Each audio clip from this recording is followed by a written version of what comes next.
This is happiness, to be everything at once. Be unblinded, be unlearned, be unbridled and unburned.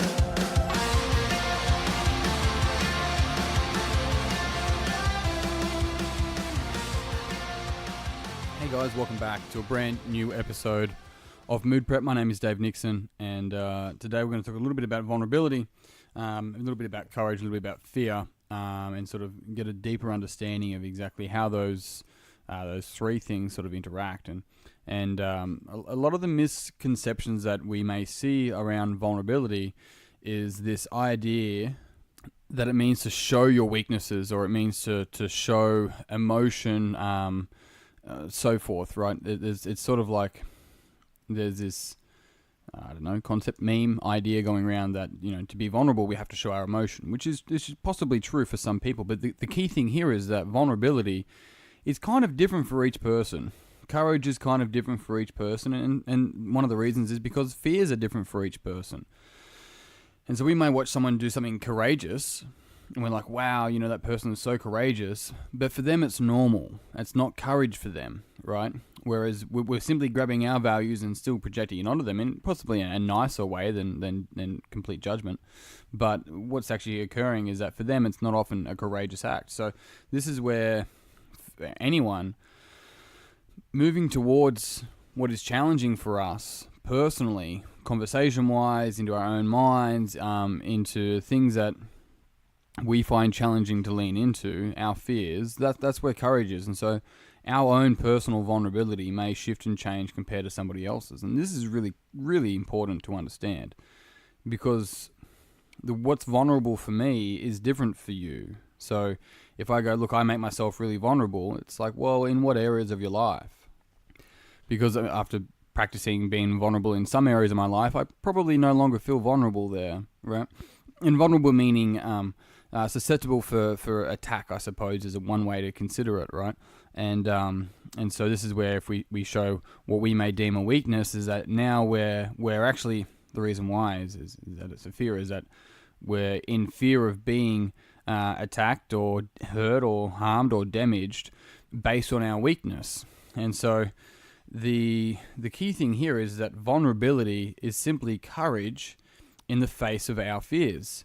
And so a lot of the time our fears have actually developed from a lot of maybe it's childhood beliefs or patterning or something along those lines. And because of that, what we end up struggling with as an adult can sometimes be something that isn't actually that large in the grand scheme of things, but to us it may be massive. And sometimes that is showing emotion, because we were taught, and this is not just a male thing either, by the way, guys. I've had plenty of females come through, and they're associated emotion to weakness. It's like, no, that's not necessarily true at all. Stoicism doesn't even say that necessarily either. It's emotional intelligence, which is to understand, which is to support our emotions. What are they pointing at? Understand that we're not our emotions. Understand that we're not our thoughts. We're simply seeing them and experiencing them. And so emotional intelligence is that. And it's interesting that when we often think of someone being emotional, we often think of someone showing some sort of sadness or frustration or anger or something like that. When someone's really, really happy, we may not also say that person's really emotional. Happiness is an emotion. It's across the board. We've just simply grabbed the word emotion, and as a collective culture and community, I suppose, we've made it seem like it's some sort of negative thing. So it's not just this idea of telling men not to show their emotion. It's also for the women that have experienced being like, oh, he's so emotional. It's like, well, if I show emotion, then I don't get taken seriously. It's like, no. Emotional intelligence is a responsibility that we all have. It doesn't mean that, I still 100% I still experience anger. And there's definitely times where I experience anger and I'm still talking the way that I'm talking now. And it's because I'm experiencing it. I'm just not identifying as it. I'm like, what is this pointing to? And I'm angry about something. Whereas it's quite, I wouldn't call it natural. I would call it, based on the way I was nurtured, it's very natural for me to actually just act out my emotion when I was younger. It was almost somewhat encouraged. Well, it wasn't disciplined, that's for sure. And so because of that, it was very easy for me to do that as an adult because it was accepted as a child. So, if it was disciplined to me as a child that I shouldn't act out, I shouldn't get angry, and all that sort of stuff's bad, then I end up oppressing it. The thing about it is that the spectrum of emotions we all experience, the reality is that are we oppressing them, or are we learning to experience them without expressing them? Because that's really, really different. And so this is where somebody might say to you, they're like, oh, aren't you excited? And you're like, yeah, I'm excited. It's like, well, you don't look excited. It's like, what are they actually looking for? And are you oppressing your excitement because you don't allow yourself to feel? Right? I mean, there's a whole plethora of things within this. There could be a whole range of things. Or do you live mostly in the past, and all of your past references tell you that it probably won't happen, there's a very small chance, and so on and so forth, and therefore, because of that, you don't allow yourself to feel good about a potential happy future that you may have.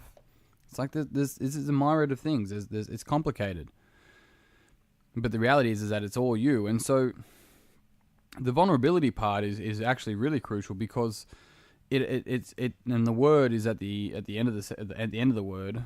Ability is crucial there. It's our ability to be vulnerable in the face of something that we find challenging. Here's another example of it, right? So this is crucial to grab the spectrum because some of us need to learn how to have boundaries.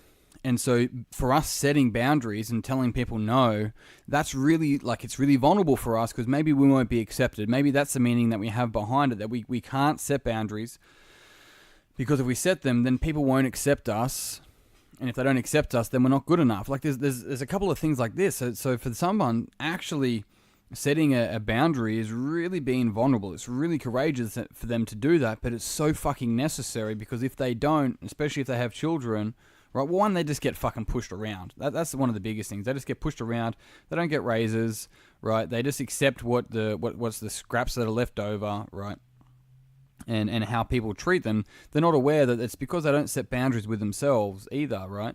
And so it's quite interesting in seeing that, but that can be a really vulnerable space for somebody, whereas somebody else, them being vulnerable is actually letting down some of the walls, like seeing the boundaries as more flexible rather than just rigid and black and white.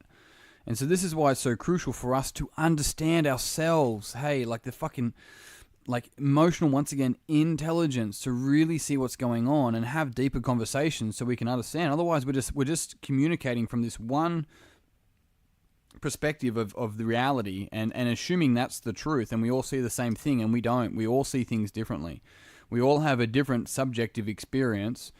So the question isn't what's everyone else doing so you can help them or whatever. The question is, what's your fucking subjective experience that you have created for yourself based on all of your rules and frames? What's going on there? Because that'll give you this idea of how you treat yourself, what's going to be vulnerable for you, and how you can be courageous in the face of fear, in the face of what you fear, that allows you to step into your vulnerableness. And because that's where your strength will become, that's where your strength and potential lays. And I say it like that and I communicate it like that because so many of us are just playing from the fucking bleachers.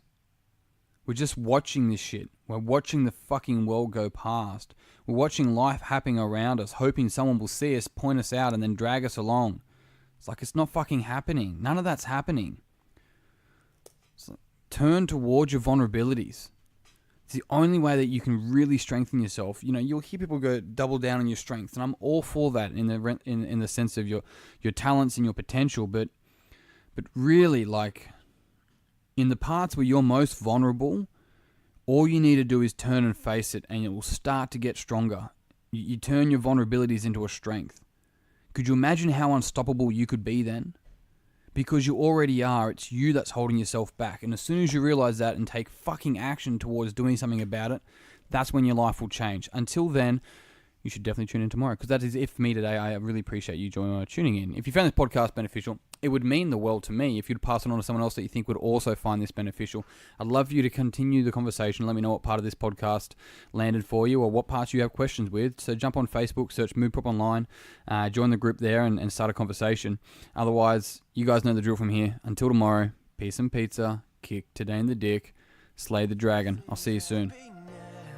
To be everything at once, be unblinded, be unlearned, be unbridled and unburned.